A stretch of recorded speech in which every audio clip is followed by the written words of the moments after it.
Hi. So today I want to sort of collect and organize my thoughts around humbleness, ego, and arrogance because I write and I forgive myself within a sort of attitude of like entering an unknown forest, like in the sense that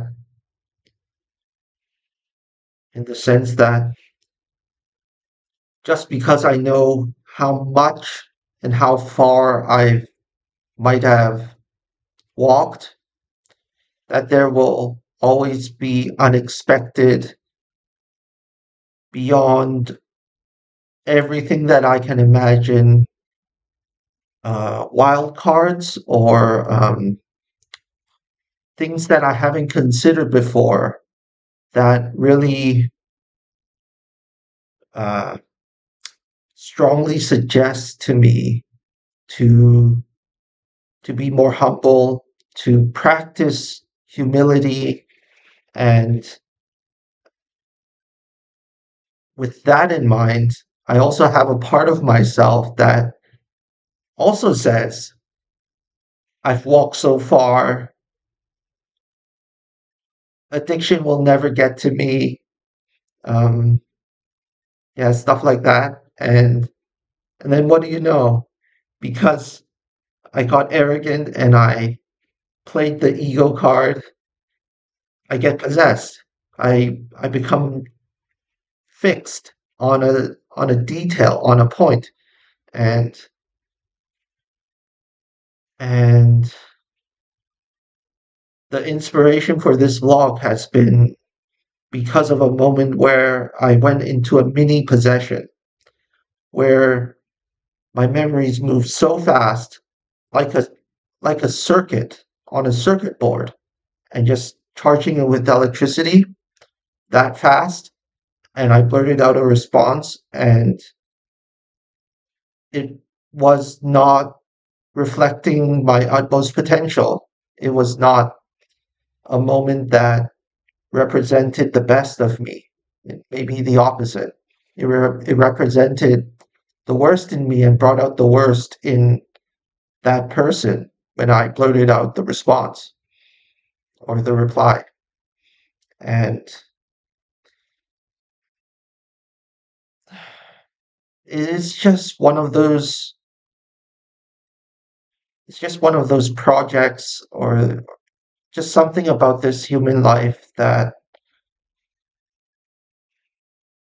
there's always something you can do to develop, to expand, to grow, to learn. And there's this thought of mine that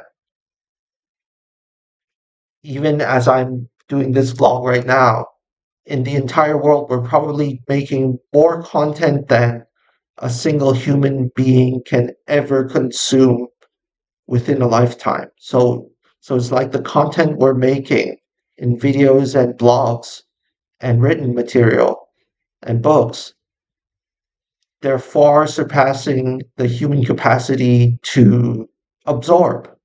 And which brings to my predicament of then how am I supposed to selectively absorb the most potent forms of communication as books, articles, blogs, vlogs?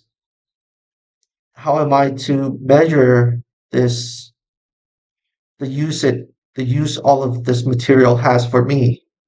And at the same time, it's not to love the material like the Destiny articles and the eCraft interviews. It's not just to love the material. It's very much grounded in practical application. And and the more I practice being a bit more aware of my practical application and randomly asking myself, what am I doing? How am I doing it? And and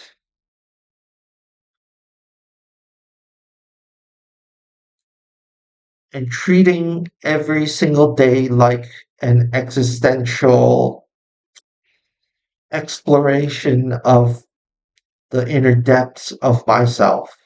Because what random people like passersby and what intimate people like family do very well is bring forth those parts of you that you never, well, so called you never knew existed before.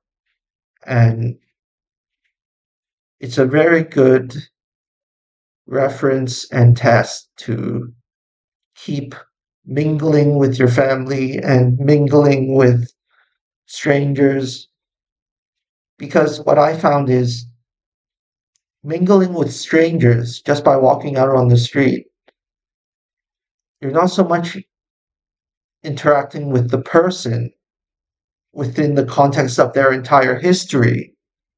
It's more like I'm meeting ideals and ideas and concepts that are reflected back to me, that are my own definitions from these strangers, from these passersby. And